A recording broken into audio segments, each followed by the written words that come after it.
Vamos a leer un versículo en 2 Corintios capítulo 5, verso 20.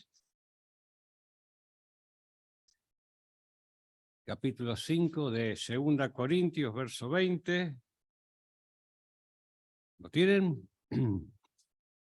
Así que somos embajadores en nombre de Cristo, como si Dios rogase por medio de nosotros. Os rogamos en nombre de Cristo, reconciliaos con Dios. Y Efesios 6:20. Así que no va a ser difícil recordar las citas, porque uno es 5:20, el otro 6:20 de Efesios. Por el cual soy embajador en cadenas, que con denuedo hable de él como debo hablar. Bueno, ¿cuál es la palabra común? Embajador. Muy bien. A veces nos olvidamos de las cosas, ¿no? Como me pasó hoy, estaba en la parada de colectivo y me olvidé de la SUBE, tuve que volver para casa. Pero hay una forma de recordar algunas cosas que el apóstol Pablo nos dice, y el Señor Jesucristo como maestro tenía como costumbre, como buen maestro, poner figuras o metáforas para que uno no olvide cierta enseñanza muy trascendental o importante. Acá está ilustrando Pablo a través de esta figura de un embajador. Él decía, soy embajador en cadenas. ¿Por qué lo decía en cadenas? Porque estaba preso.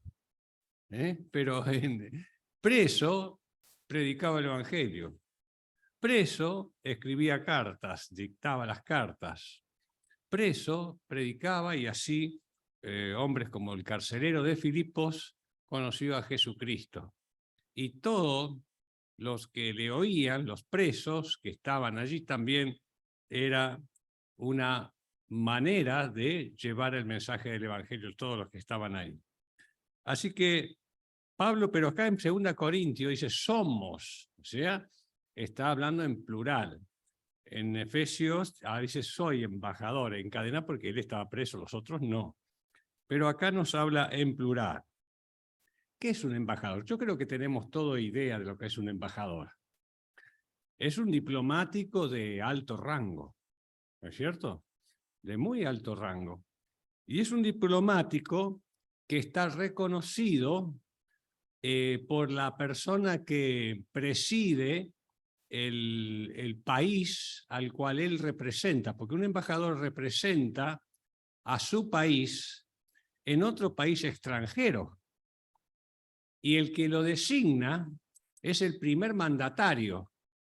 Puede ser un rey o monarca, un presidente, el que tiene la primera magistratura de esa nación, designa a un hombre de suma confianza para ir a otro país extranjero y que lo represente.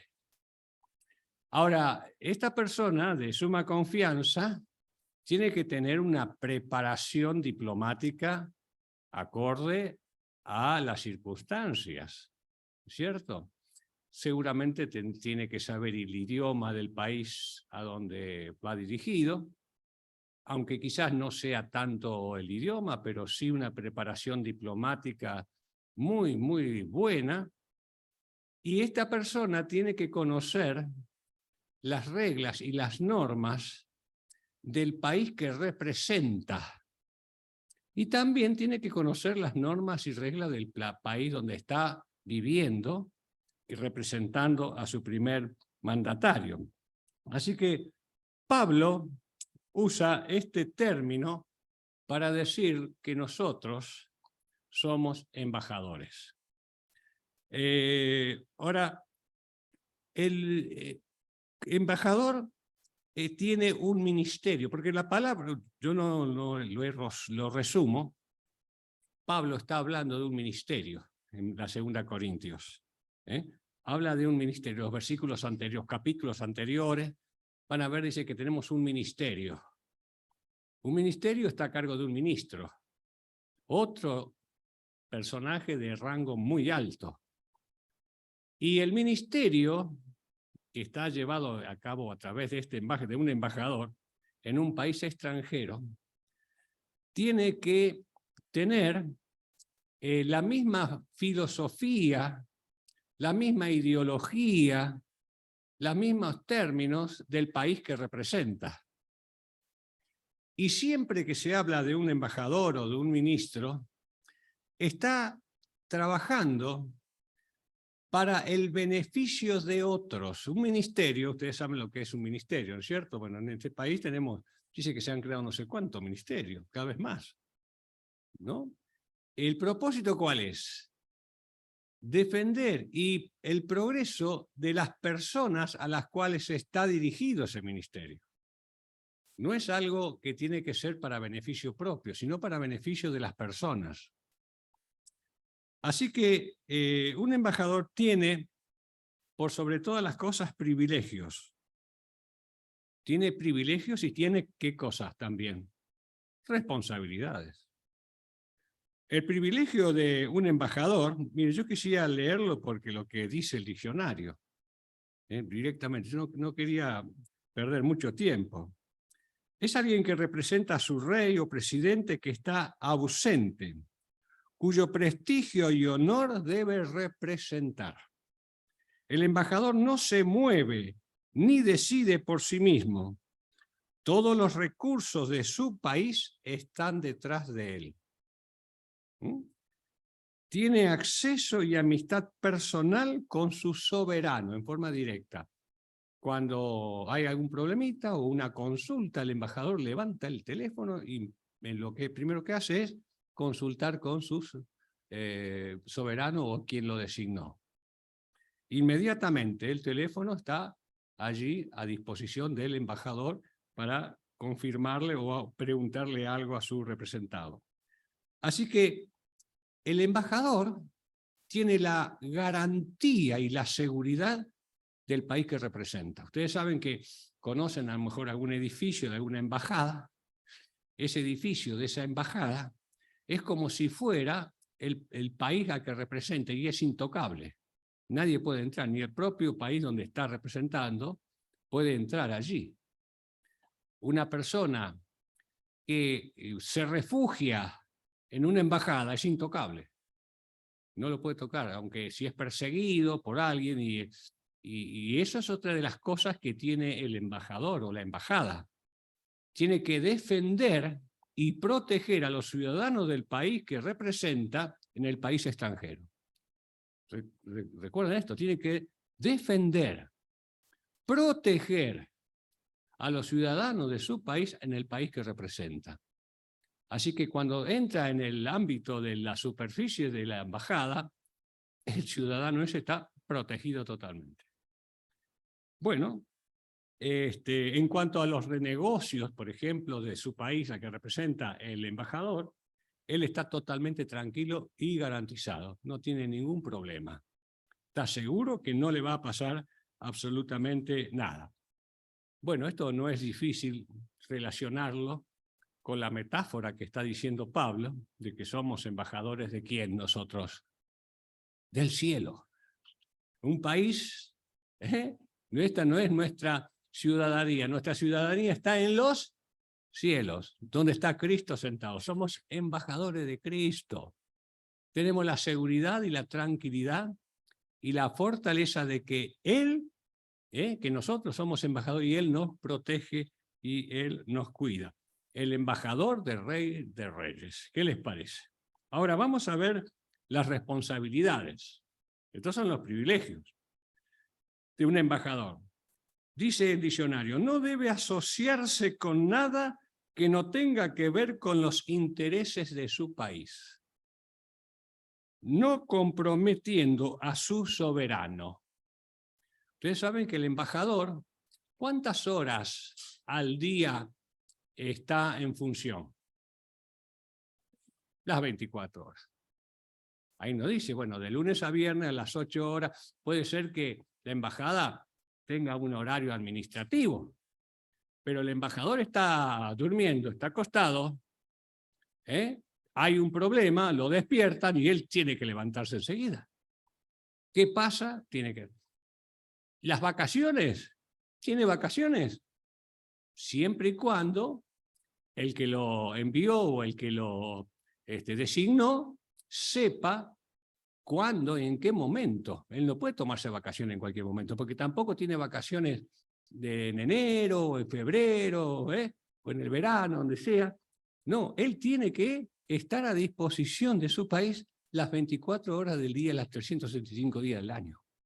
No puede tomarse ninguna licencia si no es con permiso y con autorización de la agenda del presidente o del monarca que representa.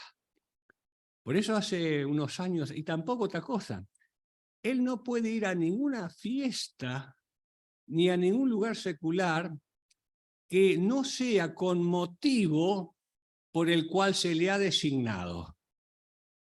Por ejemplo, bueno, hay un cumpleaños, una fiesta, un casamiento, le invitan. ¿Y él por su cuenta va? No. Tiene que dar cuenta a dónde va, qué va a hacer y si hay alguna tarea diplomática, política por la cual va. Si no, no puede ir. ¿Se dan cuenta? Y eso ocurrió que varias veces los embajadores fueron expulsados. Yo me acuerdo que un presidente que tuvimos acá en la Argentina, que era un hombre muy liberal, y un hombre que no era muy de taquilla, o sea, era el presidente Menem. Él iba a los deportes, eventos deportivos, al principio era un hombre. Sin embargo, un embajador que él tenía en Chile, un día se fue a una fiesta y él no avisó. No dijo, él se fue y bueno, se enteró el presidente. ¿A dónde fuiste? ¿Qué hiciste? ¿Qué representación? ¿Qué situación había allí para que yo tuviera alguna participación? Ninguna. Bueno, querido, afuera. Lo sacaron. Fíjense ustedes la responsabilidad. Así que debe conducirse de una manera que digna de que deba al persona que debe representar allí en ese país. Bueno, ahora, el mensaje que el embajador da tiene que ser estrictamente igual al país que representa y a los intereses del país que representa. Él no puede inventar o parecerle que, bueno, de acuerdo a las circunstancias, no. El mensaje que él da es totalmente afín al país que representa y al soberano que representa. Tiene que transmitir el mensaje tal cual. Por eso ha habido también embajadores que han puesto su impronta o su forma y han sido expulsados. Cuando el embajador en ese país extranjero da su parecer, ese parecer tampoco tiene que disculparse, aunque el país que está viviendo se enoje por algo. No, él no tiene por qué disculparse. No tiene por qué sentirse ofendido porque no está de acuerdo a las normas del país en donde está viviendo. Así que el mensaje que él debe transmitir debe ser exactamente lo que el país al que está representando a ese monarca. Ahora, no es un lorito que repite exactamente las cosas por decirlas, porque él tiene que estar consustanciado con esa política. Él tiene que estar realmente comprometido con esa política al cual está representando. No puede dar un parecer conforme a una metodología estudiada de memoria solamente, sino que él debe estar consustanciado, porque van a venir preguntas, van a venir situaciones difíciles, cual él tiene que dar el punto de vista a lo mejor en forma espontánea. Tiene que estar consustanciado con la política del país que representa y a la persona que representa. Así que el embajador debe,